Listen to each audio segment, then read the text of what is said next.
Welcome to News Today with WDW News Today. I'm Tom Corliss. Here now the news for May 4th, 2020. The Orange County Economic Recovery Task Force met Friday to finalize parameters for each business sector in order to present to Mayor Demings, who then held a press conference to announce their findings. During the press conference, the mayor announced that the existing curfew would be extended for another week. And in reference to theme parks, the mayor said he cannot tell precisely when theme parks will reopen, but when they do, quote, they will likely reopen in phases.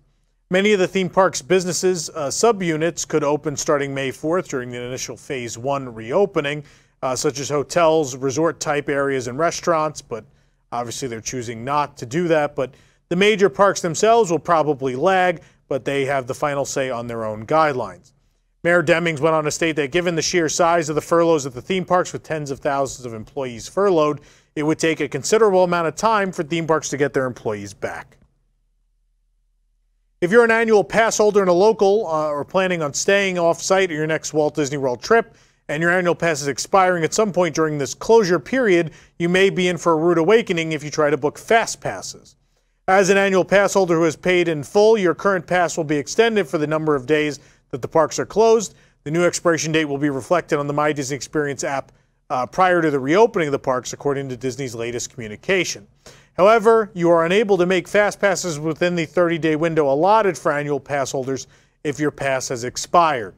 According to the Fast Pass Help Desk, extensions for Walt Disney World pass holders whose passes expired during the span of the closure won't be fully processed until a reopening date is announced.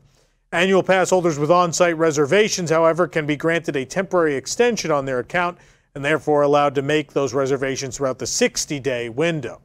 This still leaves annual pass holders whose expiration dates lapsed over the course of the closure at a disadvantage in terms of fast pass selections when the parks choose to reopen. Even if a member of your family or friends group want to add you to their existing fast pass selections, they cannot. Many guests with Walt Disney World vacations in May were ultimately met with a cancellation email. In line with recent cancellations through May 23rd, it seems that the resort has now removed park hours through May 23rd on their website, as well as on their application. The first set of hours available start on May 24th. Do note that this is not indicative of a new potential reopening date. New reservations are only being accepted for travel dates starting June 1st or later. The My Disney Experience app submitted a push notification on May 1st to all users, reminding them of the ongoing park closures with new verbiage to reinforce the fact that Disney Springs will, in fact, remain closed despite the upcoming Phase 1 reopening of Florida. Today, while no restaurants or stores have reopened, the Grapefruit Garage at Springs has reopened. It's typically used for cast members and third-party employee parking, meaning the shopping center could be revving up to reopen in the near future. If you've been collecting the series of Epcot attraction poster serigraphs that launched at last year's D23 Expo, get ready to journey over to the World Showcase with stops at the Norway Pavilion and France, with plenty of rides in between.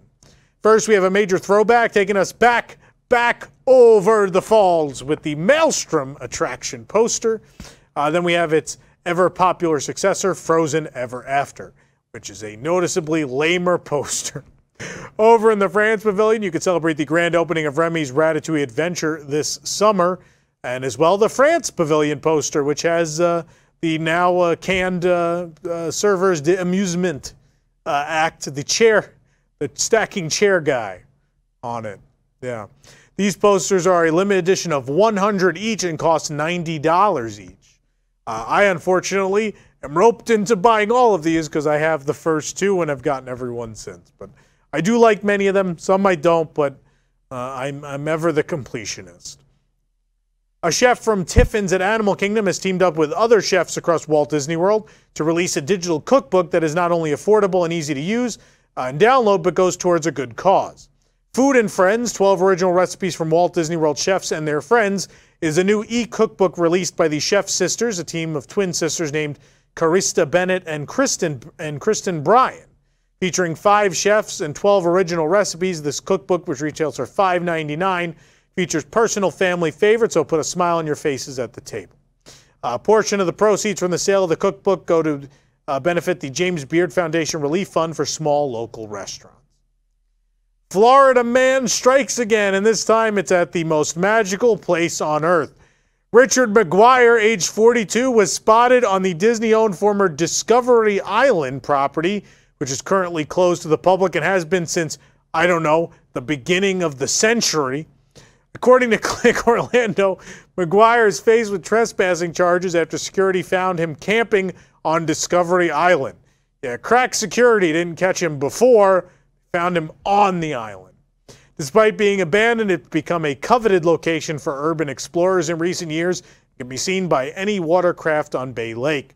Deputies were called to 4301 North World Drive Thursday after McGuire was spotted camping on the former themed land. According to the arrest report, Orange County deputies had to search for him on foot, by helicopter, and by boat before finally making contact with him. McGuire told deputies he regarded the island as a tropical paradise and had been camping there since earlier this week. He claims, I guess that would have been last week at this point, he claims he was not aware that it was private property. McGuire was arrested and charged with trespassing.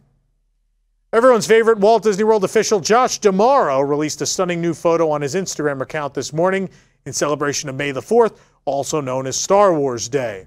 D'Amaro is seen inside an empty Star Wars Galaxy's Edge holding a blue lightsaber right in front of the Millennium Falcon Smuggler's Run. The deep blue blade of the lightsaber is only hint of color in the all black and white image, offering a striking contrast. D'Amaro accompanied the image with the following insightful caption, quote, "Even in the quiet of Batuu, the Force remains strong with our cast as they keep the light burning bright at Walt Disney World. Please take care of yourselves until we're able to resume the adventure."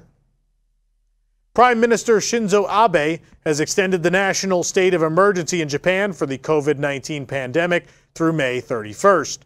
The Japan Times noted that the government also announced plans to modify their requests regarding citizen behavior during the emergency. And while requests to refrain from going out for non-essential tasks and closure of businesses will remain in effect in the core affected prefectures like Tokyo, Chiba, and Osaka, the restrictions will be relaxed in less affected prefectures. In all 47 prefectures, the government may also permit the reopening of public spaces like parks and museums if proper social distancing guidelines are in place and spaces are regularly disinfected. There's no word on if theme parks are included in this mix, but they're likely probably not. So at the very earliest, June looks like the opening time frame for the Tokyo Disney Resort. In the latest issue of Disney Fan Magazine, we got a sneak peek of upcoming merchandise for the Tokyo Disney Resort once the parks do reopen. The latest apparel collaboration with the resort was revealed, featuring Gap. The collection features a bandana, hoodies, cap, coveralls for babies, and T-shirts. The next set of Posy plushie costumes for the Disney Friends is themed to their special Toontown costumes.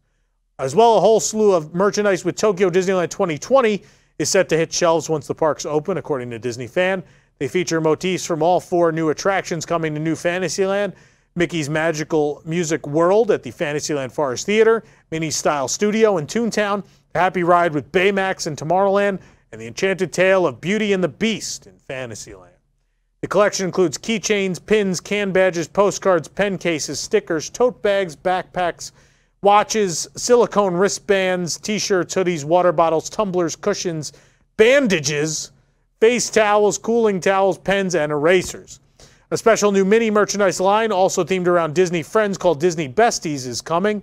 The idea seems to be just the core Disney Friends having a great time together, including earrings, a long face towel, drawstring bag, washcloth, scrunchies, a wide bath towel, backpack, shoulder pouches, and an ear headband.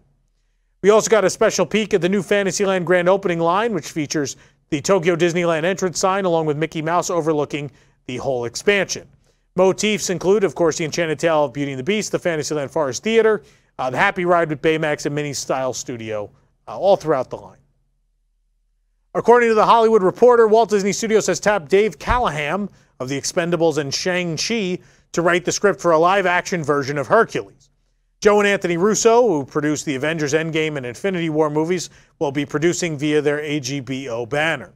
The live-action remake is far from the casting stage, according to THR, but fans have been vocal about seeing Ariana Grande cast as Meg after her performance of I Won't Say I'm in Love on the Disney Family Sing-Along. I think it's only also on a Disney Mania or something, isn't it? Which first aired on April 16th. Still unknown whether the live-action remake will be a close adaptation of the animated musical or a completely different action-based Greek epic a la 300 or Troy, but we'll be ready to strap on our Air Hercs and find out. You don't have to travel to a galaxy far, far away this year to celebrate Star Wars Day, but you can't celebrate it on Shop Disney because the site still won't load 6 hours later.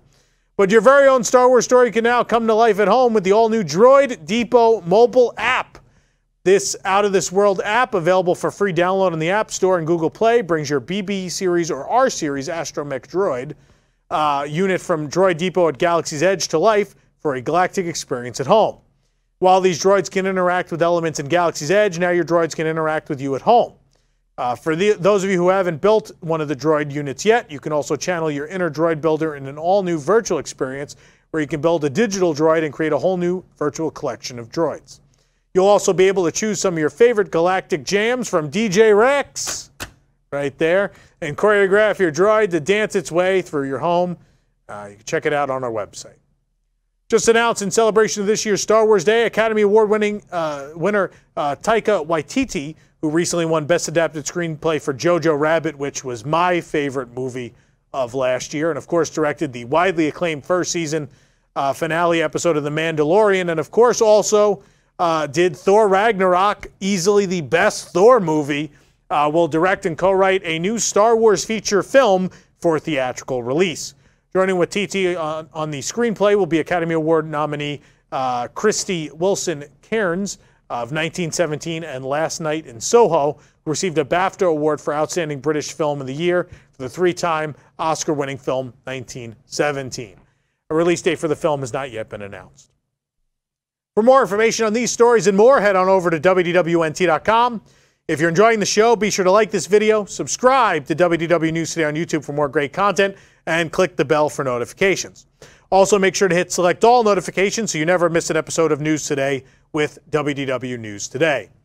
For the worldwide leader in Disney Parks news, this is Tom Corliss saying enjoy the rest of your today and have a great, big, beautiful tomorrow. And may the 4th be with you, always.